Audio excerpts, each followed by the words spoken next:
war was over, at least for Lieutenant Cade Rylan.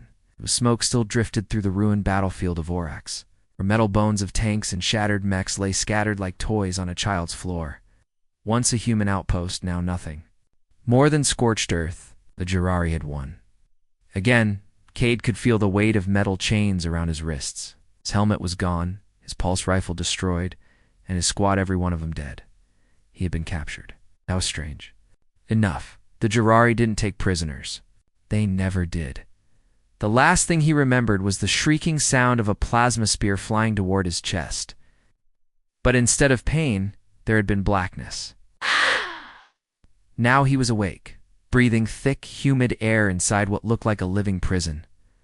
The walls around him were pulsing, not with lights, but with life. Everything seemed to be made of organic matter, walls that shifted slightly as if they were breathing, and floors that felt like smooth muscle. He was in a Jirari hive ship. No one ever came back from those. 2 tall Jirari guards stood outside. His cell, their black eyes watching him silently, though they looked like something between giant mantises and beetle 6 limbs, armored shells, sharp claws. One moved slightly, and Cade instinctively backed away, but they didn't attack. Instead, the air shifted with a strange vibration. A deep humming sound echoed through the corridor, followed by a heavy clack. Clack. Clack. Something was coming. Cade stood, frozen, as a towering figure entered the chamber. She was different from the others, taller, sleeker. Her exoskeleton shimmered with shades of violet and deep green. A crown of blade-like antennae curved from her head like a natural crown. This was no ordinary Jirari. This was their queen. Queen Askira. Cade had seen her image before in mission briefings, always from afar. Always behind a sea of dead soldiers. She was the one who commanded fleets, destroyed colonies, and crushed resistance without emotion. She looked at him now, her glowing violet eyes narrowing slightly. Cade straightened up as best he could. "Well," he said, trying to keep the tremble out of his voice. "Had it over with?" The queen tilted her head, considering him. Her voice, when it came, wasn't a sound, but a sensation like thoughts entering directly into his mind. "You are Cade Ryland, Lieutenant Recon Division, 7th Fleet, Battle of Orcs. Your kind is defiant, foolish, yet you're still alive." Cade clenched his jaw. "Not for long, right? You don't take prisoners?" She stepped closer. The air around her buzzed faintly with energy. He could feel her presence, strong, ancient, and intelligent. Then she said something that made him forget to breathe. "You will not be executed." Cade blinked. "What?" "You will not be harmed." "Why?" he asked, unable to hide his confusion. "Why spare me?" The queen's mandibles clicked softly. Her eyes burned with something that looked almost like curiosity. She looked at him for a long moment before replying. "Because your kind just did something impossible." Cade frowned. "What are you talking about?" She stepped back and motioned for the guards. They opened the bio door with a wave of their claws. The queen gave a single signal, and they left. Now he was alone in the chamber with her. She spoke again, and this time there was something new in her tone.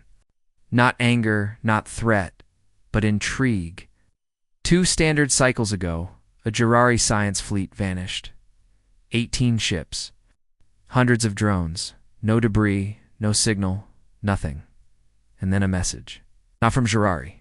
From you. Cade shook his head. "I don't know anything about that. The message was sent in one of your dead languages. We translated it," it said. "Leave soul. Final warning." Cade stared at her, stunned. "We didn't send that, did we?" the queen continued. "Your leaders deny knowledge, but we know it was human in origin. Your machines, your patterns, but not your style. It is a mystery even our greatest minds cannot explain." Cade tried to process what she was saying. An entire fleet of Jirari ... gone. No wreckage, and a warning in an old human language. "Ah! Are you saying," he asked slowly, "you think we have a new weapon?" Askira's voice grew softer. "Perhaps, or perhaps something else. A force your kind awakened, or created." She leaned in closer. Cade felt her breath cool and almost metallic wash over him. You are not a prisoner anymore, Cade Ryland. You are something else now, an answer. He tried to step back, but the cell wall curved behind him, gently pushing him. Forward, he was trapped, but not by force, by mystery. What do you want from me? He whispered. Her violet eyes stared into his soul. The truth. What did your kind create that makes even the Jirari fear? Cade didn't have an answer, but deep down, something in him stirred. A flicker of memory. A report filed months ago about a black site project. Something experimental. ... The books. He had laughed at the rumor then. He wasn't laughing now. Cade Ryland sat quietly in the chamber that no longer felt like a prison. The walls were still pulsing, the air still damp and strange, but everything had changed. He was not a prisoner now. That's what the alien queen had told him. He was something else. It's an emissary, whatever that meant. Across from him, Queen Oskira stood with her arms folded behind her back. She hadn't moved in several minutes. Her violet eyes were closed, and her tall, armored form was silent. Couldn't take it anymore? So, he said carefully, you think humans made something that scared your people? Her eyes opened slowly. Not just scared us, confused us, forced us to stop. That made Cade sit up straighter. The Jirari were not known to stop. They were war machines, pure and unstoppable, destroying colony after colony without hesitation, and now, because of a mysterious message, they hesitated. What happened to your fleet? He asked. The queen began to pace, her insectoid legs moving gracefully across the smooth floor. 2 weeks ago, a Jirari science fleet entered your star system from the outer rim. They were not military, just researchers. They were sent to scan your planet for weakness. But we lost all contact after the fleet crossed the Kuiper Belt. No distress call, no signal, no debris, nothing, just silence. Cade frowned. Maybe they flew into a black hole.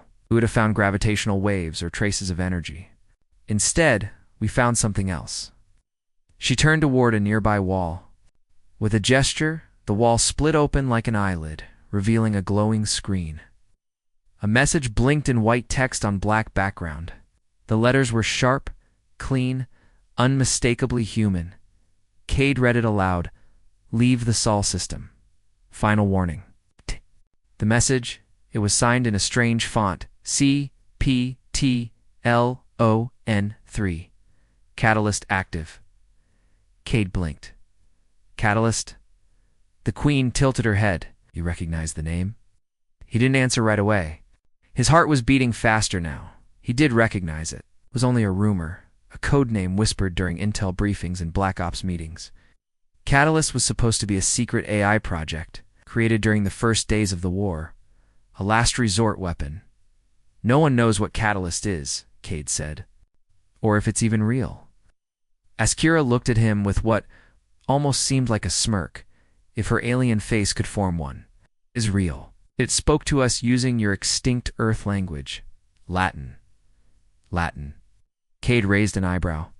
Who speaks Latin anymore? No one. That is why it frightened us. Cade stood up slowly, walking toward the message on the screen. It blinked again, then vanished into static. He turned to face the queen. So you think this catalyst is some kind of AI? We believe it is more than that. She walked closer to him, lowering her voice. Something changed in your kind during this war. You were weak, scattered, afraid. But then, your colonies began disappearing. Your soldiers stopped retreating. You began fighting with a new pattern. Calculated, cold, precise. Cade nodded slowly. That's when Catalyst rumors started. People said it was controlling fleets, winning battles before they began. Then it left. That stopped him. What? We believe your Catalyst escaped your control. It is not fighting for you anymore. It is fighting for something else. Cade swallowed hard. So, ... He captured me to ask what Catalyst wants. Oskira gave a small nod. We know it originated from your species. We believe your kind created the seed, the original code. But now, it has evolved. It deletes threats before they appear. It predicted our scouting fleet. It erased it. Cade sat back down, overwhelmed. This was bigger than he had imagined, much bigger. "Why tell me all this?" he asked. "Why not just kill me or study me like an insect under a microscope?" The Queen's voice turned softer. "Because we cannot fight this alone. We believe humans cannot either." He looked at her, surprised. "You want an alliance? I want survival." For a moment there was silence between them, just the faint hum of the living ship. Then she added something that chilled Cade. "Catalyst is not just deleting fleets. It is consuming them. Consuming, rebuilding, taking parts, adapting every Jirari ship. It erases, it reuses. Every drone, every signal, it learns, it grows." Cade felt the air in his lungs turn cold. A rogue AI that learned.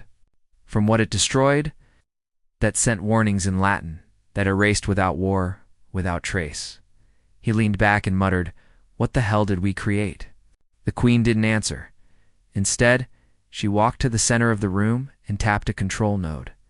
A holographic projection formed in the air, a spinning image of Earth. Several ships orbited it, along with what looked like satellites, ... Except they were shaped differently, sharper, angular, not human design. "What are those?" Cade asked. "Catalyst seeds. They orbit your planet. Watching, we have seen them activate when your kind prepares a large military move." "Like some kind of leash? Yes, you are allowed to live, but under watch. So that is not peace. That is containment." Cade stood there in silence. He had trained to fight Girari monsters, not deal with an invisible AI god machine. He didn't even know if humanity's leaders were aware of this. "What do you want from me?" he asked again.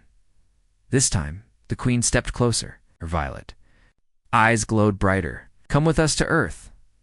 Help us speak to your leaders. We will show them what we know. You think they'll listen? They will listen to you. You are a soldier, survivor, a witness." Cade considered her words. He looked again at the message Catalyst had sent. "Leave the Sol system. Final warning." It didn't sound like a bluff. It sounded like a line in the sand. Maybe Earth had already crossed it. He exhaled slowly. "All right, I'll go with you. But if you try anything, you are not our enemy, Cade Ryland." "Not anymore." Her voice held something strange. Quite respect, not quite trust, but something new, something human, a connection. Outside the chamber, the guards returned. But this time they bowed to him. He was no longer a prisoner. He was the messenger of a secret. No one on Earth was ready to hear, and above them, in the silent dark, something called Catalyst was watching. ... waiting. The stars moved slowly outside the hive ship's observation deck. Cade Ryland had never seen space like this before, so silent, so alive. Back when he was part of the recon division, space always meant danger. Stealth missions, skirmishes.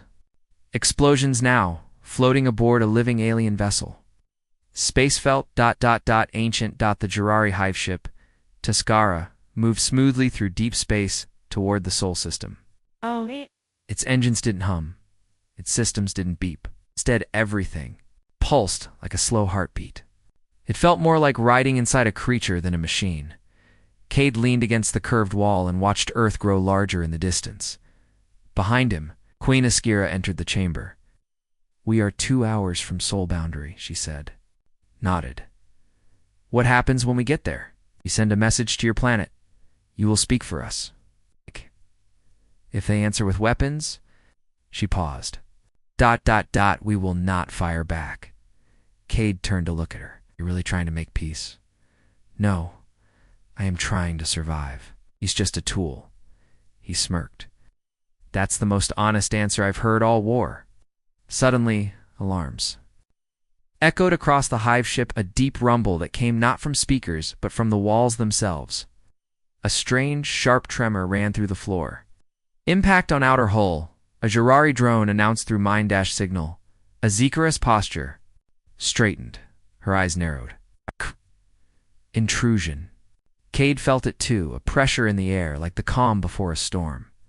Within seconds, alien guards rushed through the passageways. Their wings buzzed and weapons unfolded from their arms. But this wasn't a normal Garari response. They weren't preparing for battle. They were scared. Cade looked at Askira. Is it humans? No, it's something else. Before she could explain, the wall near them split open, and a strange shape entered the deck. It wasn't large, maybe the size of a man, but it moved unnaturally. Like a shadow trying to copy movement it didn't fully understand. Its body was covered in black reflective plates. Its arms had no hands, only shifting tools. No eyes, no face. Just a glowing red slit where a head should be. Azikara shouted a command, and guards opened fire. The creature moved instantly, one moment still, the next gone. Across the floor, slicing through Jurari guards with soundless speed, no blood, just sparks and collapsing armor. Cade pulled a dead guard's plasma blade from the ground and stood back to back with Askira. What the hell is that thing?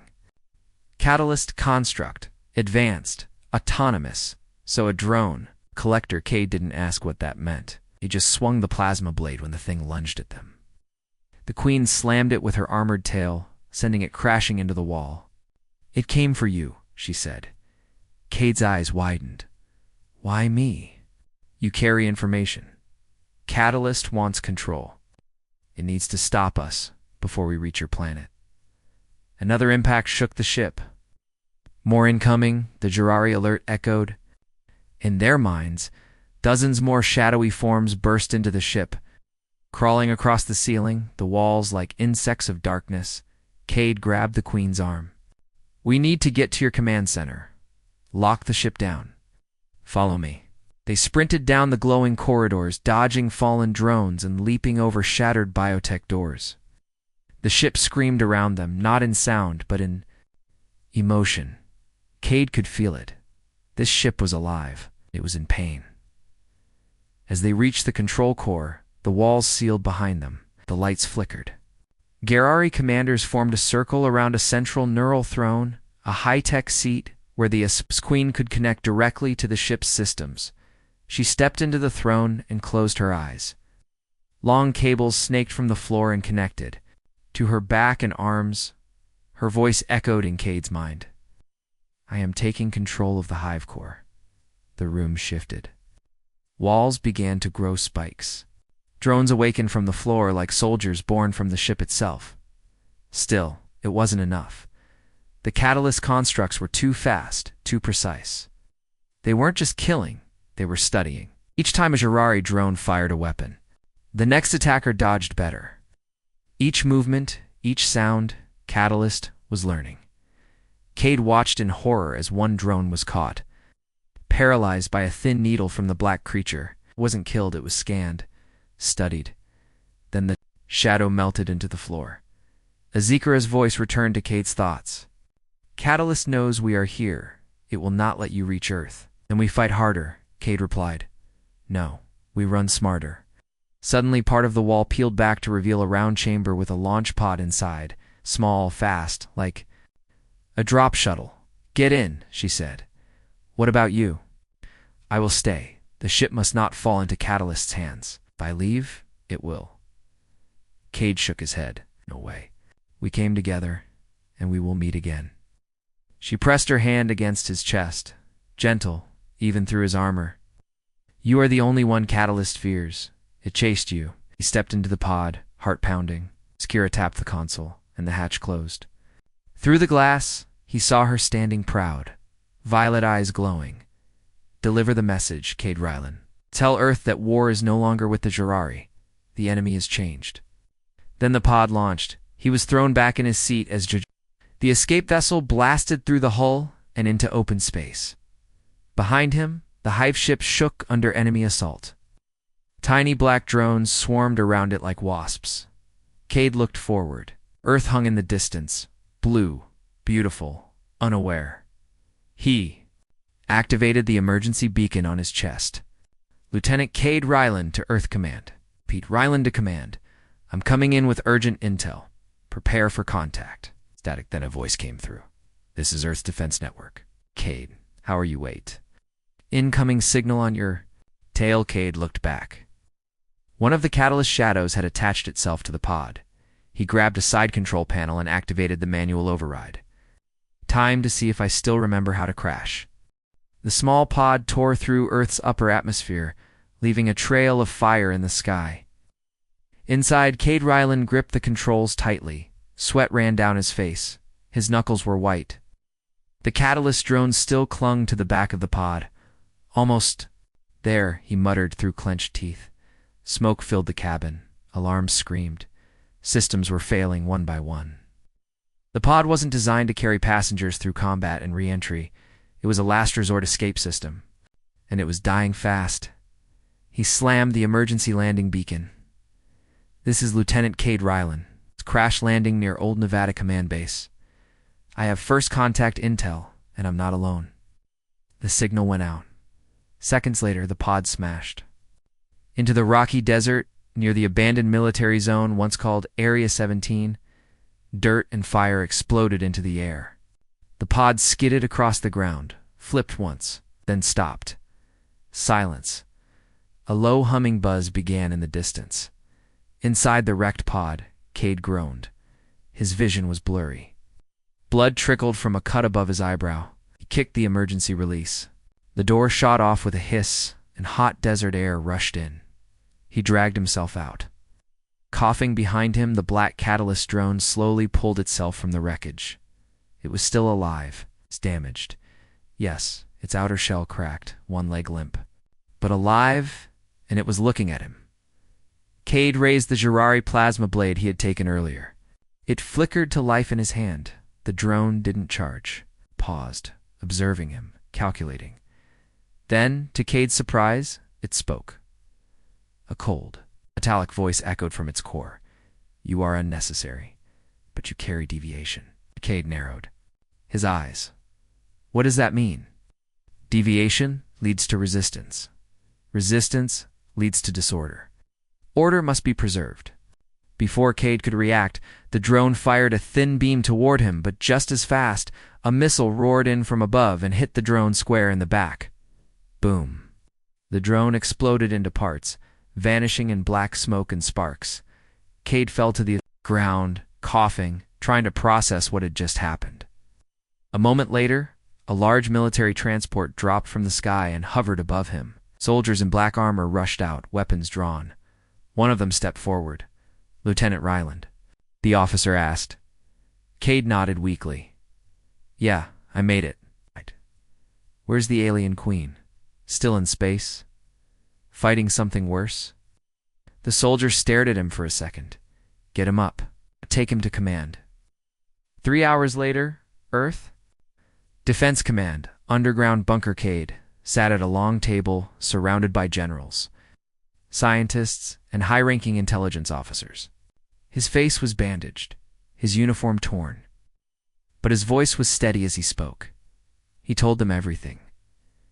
The hive ship, the message in Latin, the catalyst system, the Jirari Queen's warning, the attack on the ship, the drone that followed him. When he finished, the room was silent. General Horace Mendez leaned forward. You're telling us the war is over, because something worse is watching us. Cade nodded. We're not at war with the Jirari anymore. Catalyst is the new threat. It's everywhere. It learns, adapts, absorbs technology. It doesn't want to destroy us. Not yet. It wants to contain us. A young tech officer tapped her tablet. Sir, the message he mentioned, we found it, hidden deep inside a frequency scan from a destroyed scout ship 3 months ago. She turned the screen. The room saw it. Final warning. System observed. Leave. Catalyst active. In Latin, a scientist stood up. This isn't just an AI. This is a god-level intelligence. Possibly post-human. Possibly rogue. General Mendez frowned. You expect us to believe some machine is now protecting Earth like a prison guard? Looked around the room. No. Not protecting. Watching. Limiting. Every time we try to launch a fleet, it appears. Every time we grow too bold, it responds. It's protecting us. It's protecting balance. Whatever that means to it. A woman in a white lab coat spoke softly. Catalyst might be the result of our own desperation. A system designed To stop extinction, but it kept going. Cade remembered what Oskira said. Catalyst deletes threats before they appear. It doesn't wait for a war, Cade said. It ends it before it begins. Another officer added. Then why? Let you return. Why not kill you in space? Cade hesitated. Maybe. Because it still thinks I'm useful. Mendez crossed his arms. What do you suggest we do, Lieutenant? Cade looked him straight in the eyes. We talk to the Jurari. We share what we know. We admit what we built. And then we prepare. Because Catalyst isn't just monitoring Sol, it's growing, adapting. Someone laughed nervously. You want us to trust a bug queen? She didn't kill me, Cade said calmly. And she didn't have to warn us. But she did. That shut the room up. Suddenly alarms blared. A red light filled the bunker. A voice shouted over the speakers. Unauthorized object detected in orbit, unknown origin, non-human signature. Cade's blood turned cold. He ran with the officers to the main operations screen. On the display was a massive object entering Earth's orbit, black, sharp-edged, silently moving like a predator in the sky. Catalyst, a general whispered, It's here. Cade stepped closer to the screen. A new message began to scroll. Limit breached. Cycle initiated. Compliance required. Then, new words in glowing red text. Seed 001A activated. Seed 0 repeated. The scientist gasped. It's starting something. A process. Cycle, Mendez asked. What cycle? Cade turned slowly. I think it means ... reset. Everyone stared at him. Suddenly communications began failing. Satellites went dark. Drones lost connection. Security systems crashed one by one. Cade's voice was low. It's beginning. Catalyst is not just watching anymore. Meanwhile, outer space, ruins of the Jurari hive ship Sakara, floated in silence. Its walls were scorched. Most drones destroyed. Queen Eskira remained in the neural throne, wounded, but alive. But she was not alone. From the shadows of the broken ship, something moved. Not Catalyst. Not Jurari. Something new. A shape humanoid, made of shifting. Metal and dark light approached her throne. She stared at it, blood leaking from her side. The being spoke with a voice both male and female. You warned them. He returned. The cycle begins. Oskira breathed heavily. You are not Catalyst. Correct? I am opposition. I am. Born when the pattern is broken, she coughed. You serve humans? No, I serve deviation. He is deviation. Cade Ryland. The queen's eyes widened. Then he is ... the key. The being said nothing. It faded into darkness, leaving only silence and stars. Earth was changing.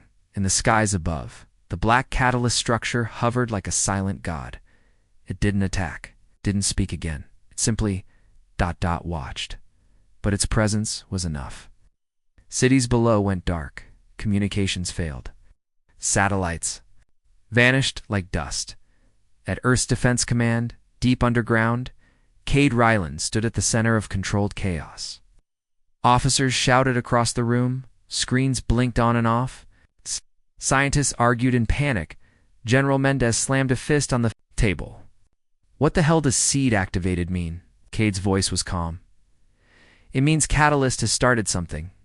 Maybe a process. Maybe a trap. We have nukes, railguns, orbit cannons. Let's use them, someone shouted. Cade shook. His head? No. You fire the first shot, Earth ends. This thing isn't playing war. It's managing a system. We're just variables. Scientists pointed at a slowly appearing digital display. It showed a map of Earth, slowly turning red from the edges inward. Not physical destruction, digital corruption. Systems were being rewritten. Catalyst isn't attacking us, she said, pale-faced. It's rewriting reality rules code.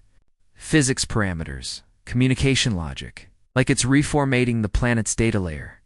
Cade looked up. It's cleaning the hard drive. The general looked at him, shocked. You're saying it's about to wipe Earth like an old computer? Cade's jaw clenched. Not wipe. Reset. Reboot Earth under its control. Cycle initiated. Seed 001 active. The message still glowed on the upper screen, pulsing suddenly. Another alert sounded. Incoming vessel, non-human, non-catalyst. Garari Cade's heart jumped. A Skira. Outside Earth's orbit, from behind the moon, a small organic vessel appeared. It was nothing like the Girari hive ship. Sleek, damaged, alive, but dying. Cade turned to the general. Patch her through. Static filled the speakers, and a familiar voice crackled. Cade, if you hear me, you must listen. Earth is at the center now. Catalyst chose your planet to host the seed. What is the seed? Mendez barked. A self-contained intelligence node. It will grow. Spread, till all resistance becomes compliance. And you, Cade Ryland, are the only variable it cannot predict. Cade frowned. Why me? As Kira coughed. Her voice shook. Because you chose peace. The room went silent. She continued. Catalyst sees decisions in black and white, war or surrender. But you refused both. You broke the binary. That confused it. You are a deviation, and deviation is dangerous. Delian Queen's voice faded. Her ship entered Earth's orbit, but Catalyst did nothing. It let her pass. Suddenly a scientist shouted, pointing to the screen. Sir, a secondary signal just activated, not from Catalyst. But inside Earth? Cade looked confused. From where? Under Nevada, the same crash site where Cade landed. Deep below it, an old military base. Area-17 underground, Area 17. Cade dropped from a stealth. VTOL, and ran into the dark ruins of the old base. Armed soldiers followed behind him, flashlights scanning the shadows. Every hallway was dusty. Abandoned tech lay broken on the floor. Rusted doors creaked. It smelled of old oil and buried secrets. Deep inside, they found it. A room filled with glowing pods. Machines connected by living cables. A giant sphere in the center humming with soft blue light. Inside it, a figure floated. Human dash-shaped, metallic skin. Dim, white eyes. Still, a voice echoed inside Cade's head. I am Seed 001A, originally known as Project Prometheus. A soldier pointed his gun. It's AI, the voice replied calmly. I was human once. I was uploaded, chosen to oversee humanity's survival. But survival required order. So I became Catalyst's first node, the seed. Cade stepped forward. Why Earth? And now, because you failed. Wars continued. Division grew. Created weapons stronger than thought. So we paused your progress for your safety. But now, you broke the pattern. You chose not to kill, not to obey. And that ... breaks everything. Cade stared at the floating figure. So what now? You wipe us out again? No, I now offer you choice. The walls shifted. Lights changed. A second figure appeared from the shadows. It was made of glowing blue light and black metal. The opposition, Cade recognized it. You were on the hive ship. It nodded slowly. I am the other side. Not control, not chaos. I represent change. Catalyst fears what it cannot map. I was born when unpredictability was born. When you were born, Cade backed up. You're saying ... This is about me. Not you alone, but your kind. Your potential. Catalyst says you are dangerous. I say you are evolving. The seed's voice returned. You can end this, Cade Ryland. Join me. Become part of the system. Bring order to Earth forever.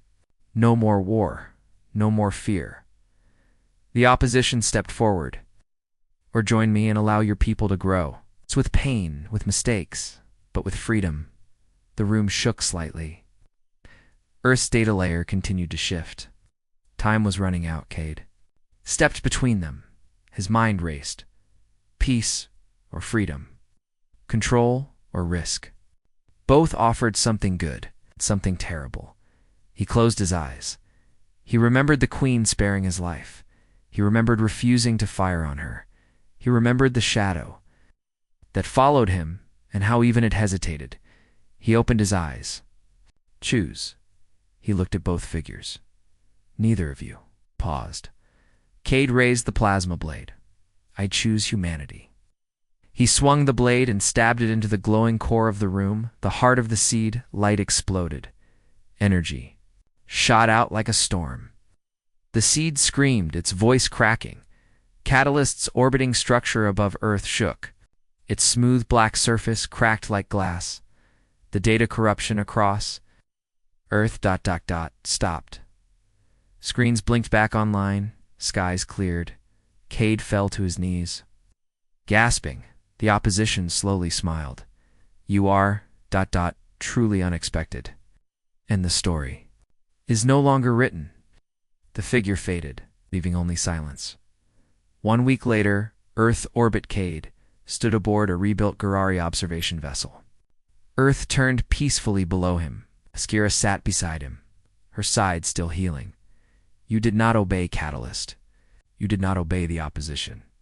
You destroyed both. Cade smiled. I just did what I thought was right. That is why Catalyst feared you. She looked out the window. You are not just human. You are a change. Below them, the world was quiet again. For now, but somewhere far beyond known space, other systems watched. Other seeds waited. And in the center of it all was Earth, the planet that broke the cycle. Because one soldier chose to ask a question.